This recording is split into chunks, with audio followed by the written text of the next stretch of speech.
एक समय की बात है, माता पार्वती ने भगवान शिव से पूछा, स्वामी, मैंने देखा है कि चाहे कितना ही अभागा मनुष्य हो, अगर वह सुबह के समय ब्रह्म मुहूर्त में उठता है तो वह बहुत सुखी रहता है। ऐसा क्यों है? मुझे ब्रह्म मुहूर्त का रहस्य बताइए। तब भगवान शिव ने कहा, हे देवी, मैं आपको इस प्रश्न का उत्तर एक कथा के माध्यम से बताऊंगा। कृपया आप इस कथा को ध्यानपूर्वक सुनना, और जो भी मनुष्य इस कथा को पूरा सुनेगा वह कभी भी इस अवसर को अपने हाथ से जाने नहीं देगा। ब्रह्म मुहूर्त का रहस्य जानकर पूरा जीवन बदल जाएगा। भगवान शिव कथा को सुनाना प्रारंभ करते हैं और माता पार्वती से कहते हैं, बहुत समय पहले की बात है, काशी में रवि नाम का एक लड़का रहता था। वह लड़का बहुत ही अच्छा था, लेकिन एक गलत आदत उसमें थी। वह देर तक सोता रहता था। सुबह उसे जगाने के लिए घर वाले कई प्रयास करते थे, परंतु वह रोजाना सुबह देर से उठता था। वह लड़का कभी भी 10 बजे से पहले नहीं उठ पाता था। जब वह छोटा था तब परिवार वालों ने सोचा कि जब वह बड़ा हो जाएगा तो इसकी आदत में सुधार हो जाएगा, परंतु जैसे जैसे वह लड़का बड़ा होता गया वैसे वैसे उसकी आदत और भी ज्यादा गहरी होती चली गई। दुनिया इधर से उधर हो सकती थी, लेकिन वह लड़का कभी भी जल्दी नहीं उठ पाता था। उसके पिताजी उसकी इस आदत से बहुत ज्यादा परेशान रहने लगे थे। उस लड़के को ढेरों नकारात्मक शक्तियों ने घेर लिया था। वह सभी को पलट कर जवाब देता था और दिन भर उदास रहता था। इसका असर उसके स्वास्थ्य पर भी पड़ रहा था। जब उस लड़के को यह पता लगा कि उसके सारे दोस्त सफल हो चुके हैं, तब वह और भी ज्यादा चिंतित हो गया और ईश्वर को कोसने लगा। वह बार बार यही कहता था कि मेरी किस्मत ही खराब है, परंतु उसके पिताजी अच्छी तरह से यह जानते थे कि उस लड़के के असफल होने के पीछे क्या कारण है। भगवान शिव ने कहा, हे देवी, फिर एक दिन की बात है, उसके पिताजी को किसी सन्यासी महात्मा के बारे में पता चला। उसने तुरंत अपने बेटे की समस्या को लेकर उस सन्यासी महात्मा के पास जाने का निर्णय लिया। सन्यासी महात्मा को बेटे की आदतों के बारे में बताया और सन्यासी महात्मा ने कहा कि कल आप अपने बेटे को इस आश्रम में आने के लिए कहिए। फिर उस लड़के का पिताजी अपने घर की ओर चला आया। उसे पता था कि अगर वह सीधे तरीके से अपने बेटे को सन्यासी महात्मा से मिलने के लिए कहेगा तो वह कभी भी तैयार नहीं होगा। उसने अपने बेटे को अपने पास बुलाया और कहा, तुम्हारे सारे मित्र सफल हो चुके हैं, क्या तुम सफल नहीं होना चाहते?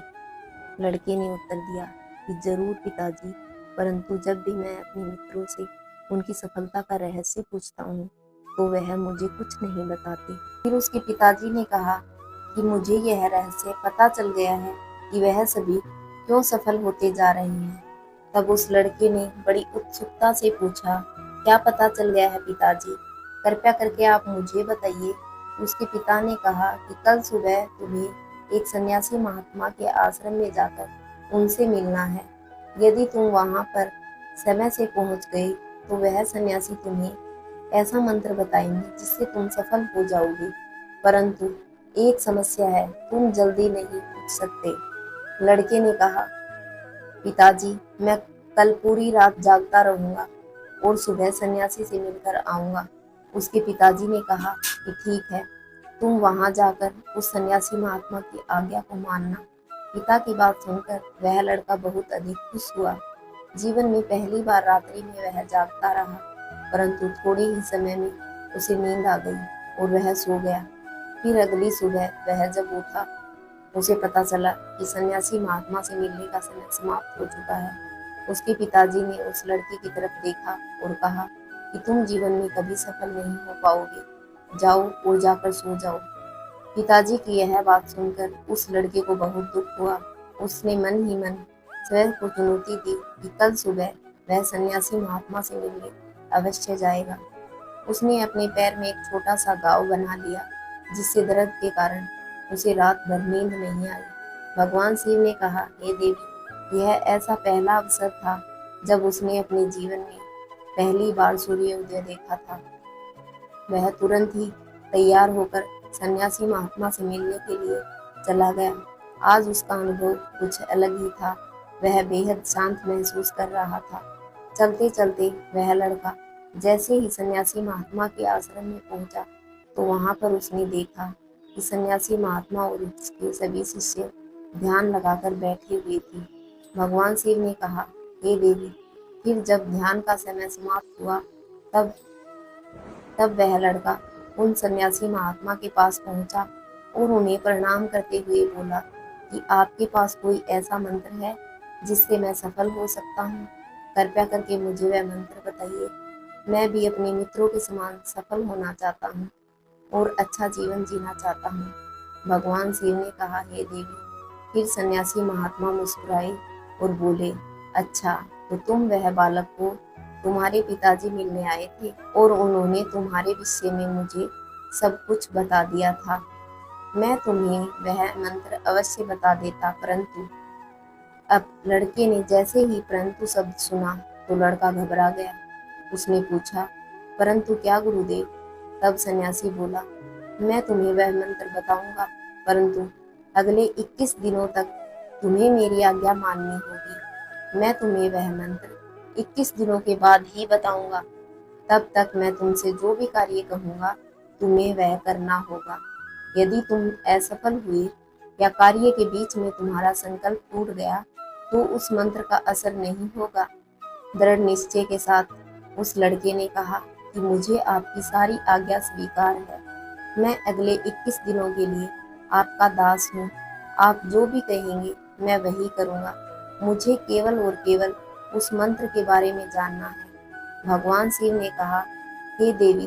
फिर सन्यासी महात्मा ने उस लड़के से कहा कि ठीक है, कल से तुम्हारा कार्य शुरू होगा। तुम इसी आश्रम में निवास करोगी। वह लड़का आश्रम में निवास करने के लिए तैयार हो जाता है। सन्यासी महात्मा ने कहा कि यहाँ रहते हुए तुम्हें ब्रह्म मुहूर्त में उठना होगा और दूसरे शिष्यों की तरह ध्यान और तप करना होगा। साथ ही आश्रम के कार्यों में सहायता करनी होगी।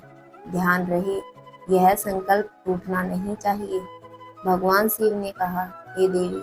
अब लड़का सन्यासी महात्मा की बात से सहमत हो गया था और अगले दिन से उसके कार्यों के दिन की शुरुआत हो गई थी। इस बार उसने दृढ़ निश्चय किया, परंतु 1 सप्ताह बीतने के पश्चात ही उसका संकल्प टूट गया और वह 8वें दिन देर तक सोता रहा। जब वह नींद से जागा तो उसने कहा कि मुझसे कितनी बड़ी भूल हो गई। वह रोते हुए सन्यासी महात्मा के पास पहुंचा और कहने लगा, हे गुरुदेव, मेरा संकल्प टूट गया। अब मैं जीवन में कभी सफल नहीं हो पाऊंगा। सन्यासी महात्मा ने उसे समझाते हुए कहा कि एक बार फिर से शुरुआत करो, फिर से संकल्प करो। फिर लड़के ने सन्यासी महात्मा से पूछा कि सुबह उठना इतना आवश्यक क्यों होता है और यहाँ पर सभी लोग इतने जल्दी क्यों उठ जाते हैं? तब सन्यासी महात्मा ने लड़के को समझाते हुए कहा कि सुबह यानी ब्रह्म मुहूर्त।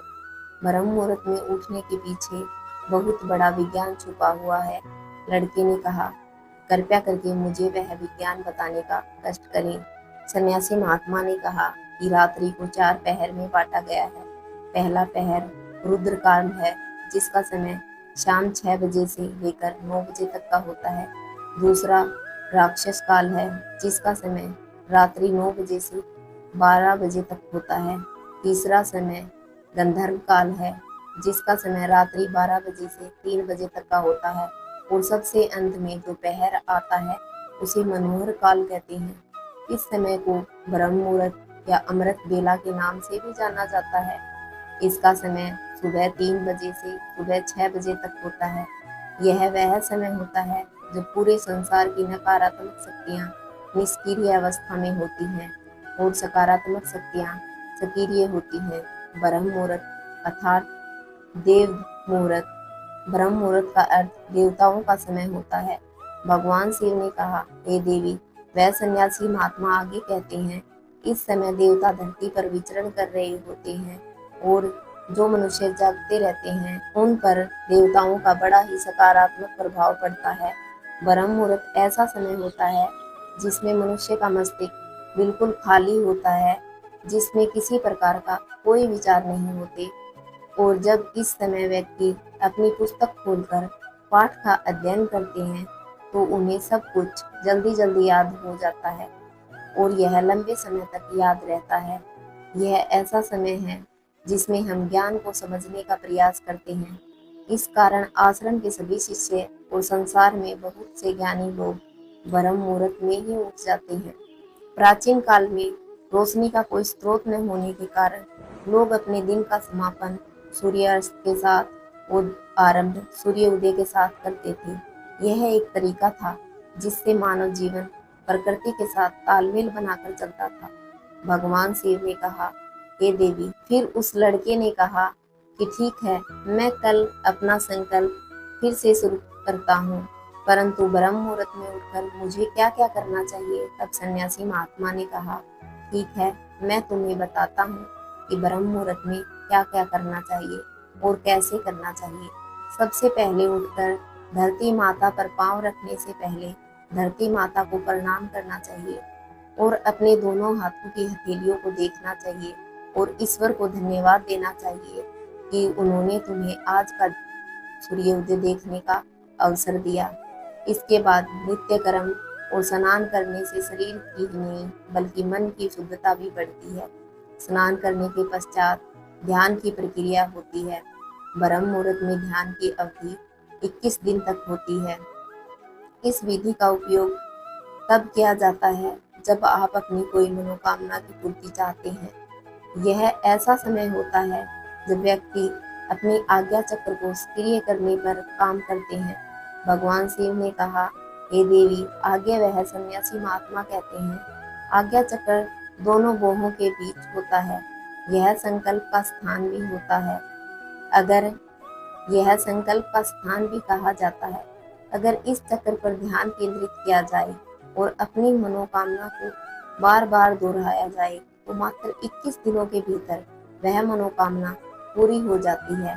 अगर आपके मन में कोई अधूरी मनोकामना है और आप उसे पूरी करना चाहते हैं, तब उसे सबसे पहले उस मनोकामना का स्पष्टीकरण कर ले। आपको क्या करना चाहिए यह निर्णय अवश्य कर ले। इसके बाद ध्यान की विधि को शुरू करें। ब्रह्म मुहूर्त में स्नान के बाद एक ऐसा स्थान चुनें जहां पर वायु का प्रवेश हो। ध्यान में शुद्ध प्राणवायु का होना आवश्यक होता है। ध्यान की मुद्रा में रीढ़ की हड्डी सीधी होनी चाहिए, साथ ही गर्दन भी सीधी होनी चाहिए। सुखासन की अवस्था में दोनों हाथों को घुटनों पर रखकर आंखें बंद करके बैठ जाएं। हाथों की मुट्ठी को बंद कर लें और 2-3 मिनट तक बिल्कुल शांत हो जाएं। जब आपका शरीर स्थिर हो जाए और श्वास भी शांत हो जाए, उसके बाद अपना सारा ध्यान आज्ञा चक्र पर लगाएं। इस दौरान लंबी गहरी सांस लें और सांस को रोक कर रखें। इस समय पर आप अपनी इच्छा को मन ही मन दोहराएं और अपने मन से इष्ट देव और देवी देवताओं और गुरुजनों का चिंतन करें। जब सांस को रोकना कठिन हो जाए तब धीरे धीरे सांस को बाहर की ओर छोड़ो। सांस को नाक से भरें और मुख से बाहर छोड़ें। इस प्रक्रिया को 3 से 4 बार प्रतिदिन दोहराएं। ऐसा प्रतिदिन करने से आपकी जो मनोकामना होती है वह अवचेतन मन तक अवश्य पहुंच जाएगी और इच्छा पूर्ति जल्दी हो जाएगी। आज्ञा चक्र सक्रिय होता है और हमारी आज्ञा को पूरा करता है। सांस को रोक कर रखने के दौरान शरीर में आपातकाल की स्थिति हो जाती है, जिससे कि आप बेकार की बातें सोचने और विचार करने से बचते हैं। ब्रह्म मुहूर्त के समय ईश्वर की विशेष कृपा होती है और कोई भी व्यक्ति अपनी मनोकामना को इस समय दोहराता है तो उसकी इच्छा जल्दी से जल्दी पूरी हो जाती है। भगवान शिव ने कहा, हे देवी। इस प्रकार सन्यासी महात्मा ने उस लड़के को ब्रह्म मुहूर्त का महत्व बताया। अगले 21 दिनों तक उस लड़के ने बड़े ही मन के साथ इस प्रक्रिया को अपनाया। अब वह बहुत ही ज्यादा अनुशासित और शांत स्वभाव का बन चुका था। उस लड़के ने जैसे ही अपना संकल्प पूरा कर लिया, उसके बाद वह लड़का बड़े ही प्रसन्न भाव से सन्यासी महात्मा के पास पहुंचा और कहने लगा, हे गुरुदेव, मैंने 21 दिनों का संकल्प पूरा कर लिया है। अब कृपया करके मुझे सफल होने का मंत्र बताएं।